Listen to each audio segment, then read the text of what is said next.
There's nothing like the color of a World Cup for firing a country's imagination, for making everyone hope they can do something historic. But also thereby nothing like it for coloring the entire impression of a team and creating a perception that permanently lasts. As the biggest event a national side can be involved in, this is where results resound for a long time. This is where images of a side become as set as the colors of their shirt.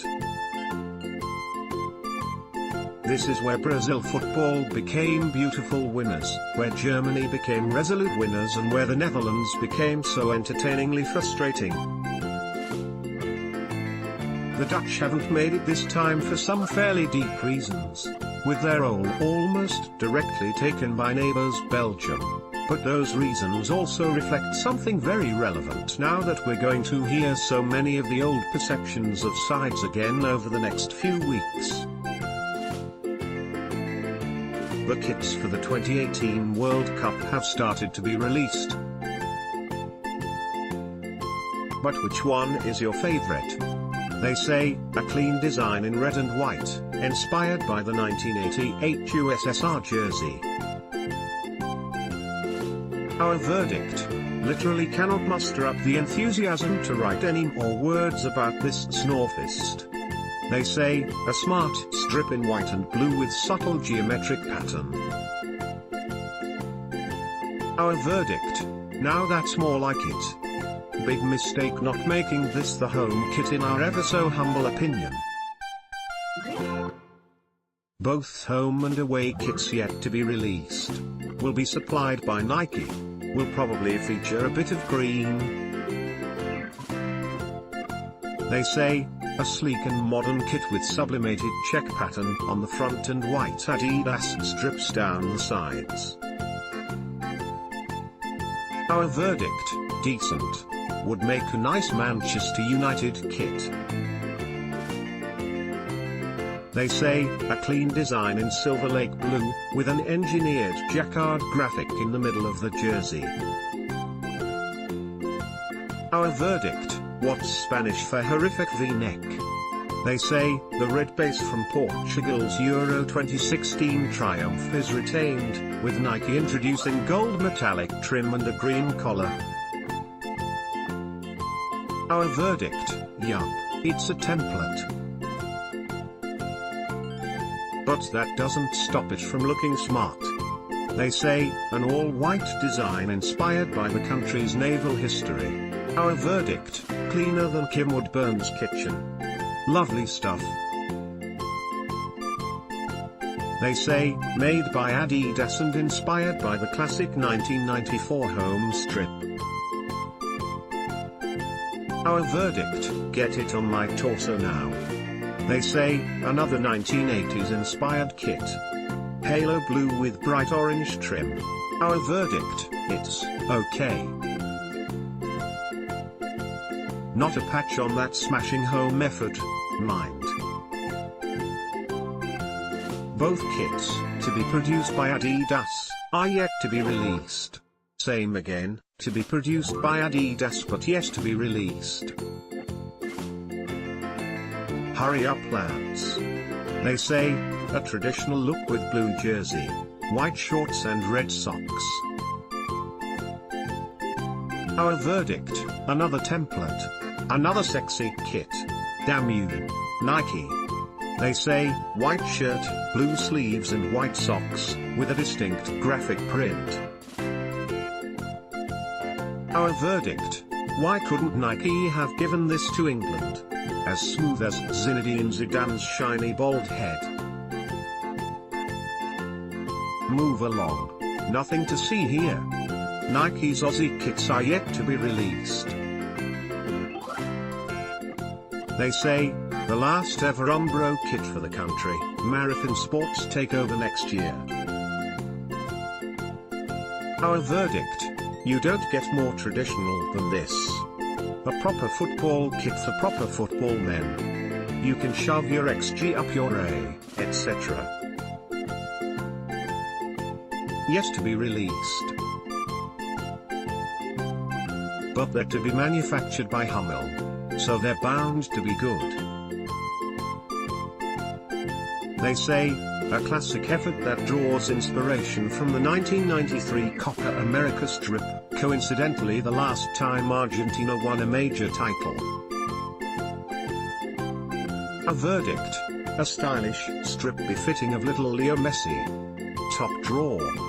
They say, black jerseys with neat white and blue trim, white shorts, black socks. Our verdict, woof. Coming to a five-a-side court near you very soon.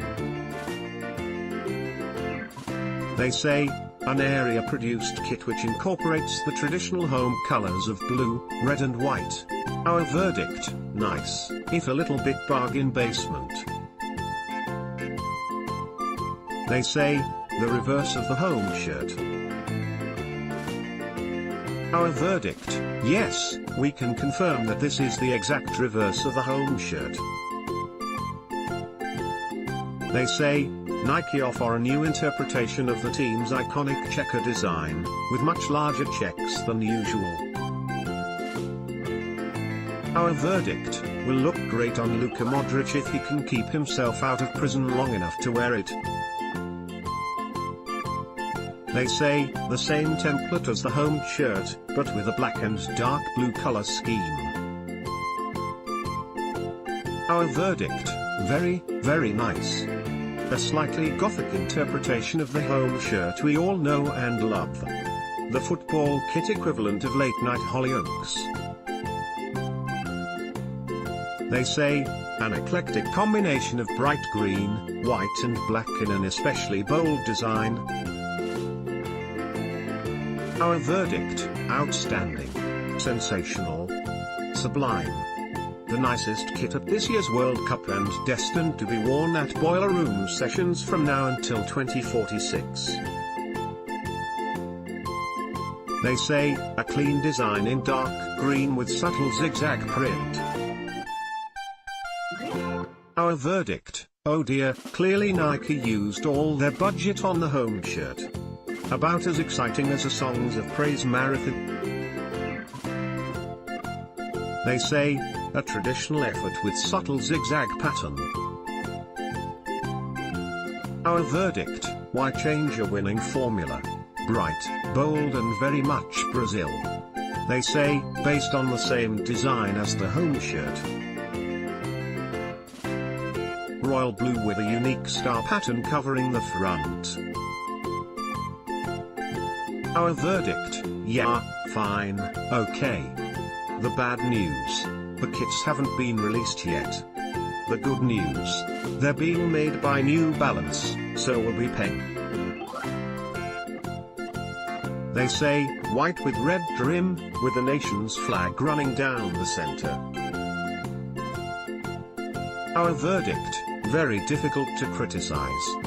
But we'll have a go, the collar is a bit naff. Other than that, no complaints. Now be on your way, sir, be away. They say, white, black and inspired by the iconic 1990 strip. Our verdict, you've already seen this, and you already love it.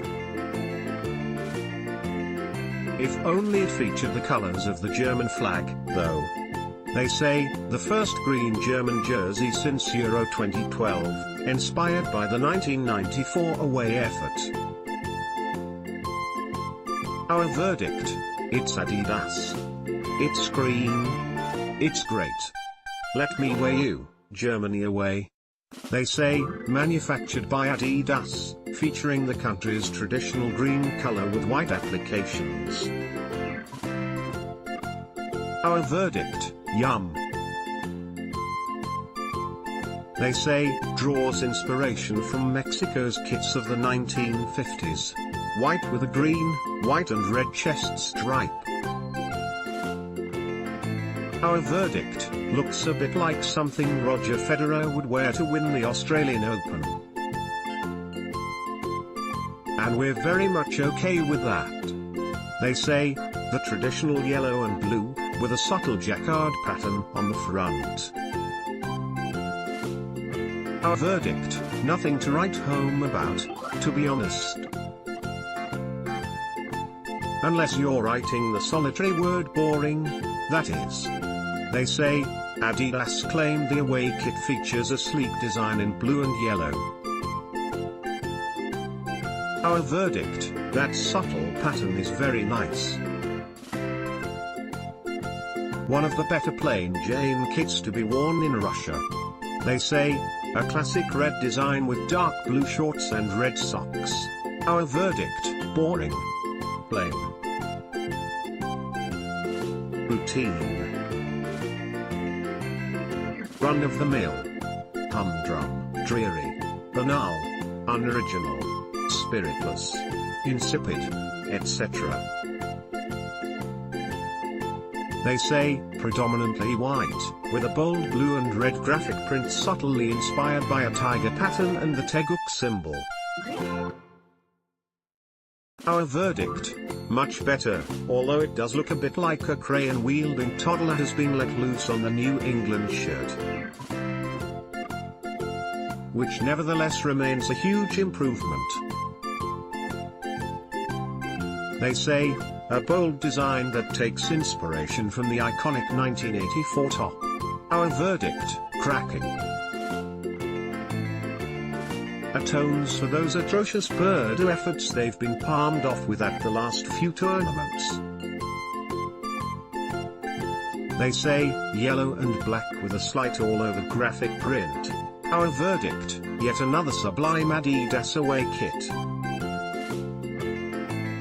Wolf whistles, they say, white with red crewneck collar and cuffs, and a dotted gradient graphic. Our verdict: if this football shirt was a British sporting personality, it would be Steve Davis. They say, the Tunisia 2018 World Cup away shirt is red with white details. Our verdict: if this football shirt was a British sporting personality, it would be Steve Davis. They say, manufactured by Nike, with a white base with blue for logos and a modern knit pattern on the front. Our verdict: about as inspiring as Ian Duncan Smith. This country really is going to the dogs. They say, red all over with a subtle St. George's cross motif across the front. Our verdict: it's red. It has a bit of a pattern thing going on across the front. We've already forgotten about it. Next. To be made by Nike, but yet to be released. To be made by Puma, but yet to be released. It's too late for our poll now, Senegal. They say, produced by Adidas with a traditional color scheme, inspired by the iconic home shirts worn in the 1970s and 80s. Our verdict: yes. If it's good enough for James Rodriguez, it's good enough for us. They say, predominantly royal blue, with bright orange trim and a jazzy pattern down one side of the shirt. Our verdict: very solid. Colombia right up there with Germany for the best pair of shirts in the business. They say, according to Adidas, the shirt's bespoke look and graphic takes inspiration from traditional samurai armor. Our verdict: really lovely kit. Deserves better than the inevitable group stage exit. They say, an understated all-white kit with subtle grey trim. Our verdict: Adidas deliver a top-drawer kit yet again. A lovely way to round off the gallery. Thanks for reading. England are more aware of this than anyone, given that they are a country with a more defined tournament cycle, unfair criticism, undue hype, underwhelming elimination, than anyone, but the players and management should be well aware of something else. Brazil, Germany and the Netherlands are countries that actually used the World Cup to completely transform their perception of themselves. The same applies to Spain, Chile, Uruguay and Hungary, with some of those long-term and supposedly fixed perceptions swinging more than once. No prostitutes, beggars, dogs, or students, please. It's the World Cup. It is an issue that became quite animated at the peak of the club game in the past season, particularly around Juventus' elimination of Tottenham Hotspur and Real Madrid's victory in the Champions League, with Giorgio Chiellini effectively arguing that it's very difficult for a team to escape their history. That becomes all the more pronounced at international level because there are fewer big games, making them so much more intense and psychologically involving, and because so much then gets wrapped up in wider notions about national identity and psyches. Those very notions are also for grander academic studies, but there is a fair argument that the knowledge of a team's history, rather than any nonsense inherent traits, does play on squads' minds, with that further fired by what it will mean for the population watching. If you play for a country that usually does the job, it will embolden you with assurance at key moments, as so many German players have admitted. If you play for a country that usually falls short, it will impinge on you with hesitation and doubt, as many England players admitted during the remarkable defeat by Iceland at Euro 2016. This is something that Gareth Southgate's management staff have actually tried to address, and proof of how you can comes with one of the greatest international sides ever. Iker Casillas presided over Spain's glorious period of domination. Getty, Captain Iker Casillas admitted a few months after Spain's 2010 World Cup that, in the glorious minutes between the final whistle and lifting that unique trophy, he couldn't help thinking of the times that weren't so glorious. I was crying from happiness and crying from completing a dream from when I was young after hearing about so many failures, so many calamities, so many theories about how Spain were never going to win a World Cup, how Spain were never going to be a serious international team. World Cup host cities ranked from best to worst that they did. It's easy to forget now after the finest span of success international football has ever seen between 2008-12, but Spain were once viewed as the perennial failures, the perennial dark horses who were actually light touch, with their recent glory seeing that status pass to England. That recent glory, of course, didn't really come from recent changes. It came from one of the most extensive coaching overhauls in football. Spain's entire philosophy of the game was altered, and similar grander processes were behind West Germany's real rise in the early 1970s, the Netherlands' quantum leap in the same period, with both coming after the advent of professionalism, as well as Germany's rebirth in 2006 and Chile's surge from 2010 on. The Dutch are meanwhile said to have recently declined because of a neglect of such areas, and a complacency. While the Football Association have already started such necessary steps, to the point so many senior football figures on the continent say it is a matter of time until England start really winning, that isn't quite a help to Southgate's side or any of the other teams in the tournament feeling the weight of history but not the benefit of such foresight.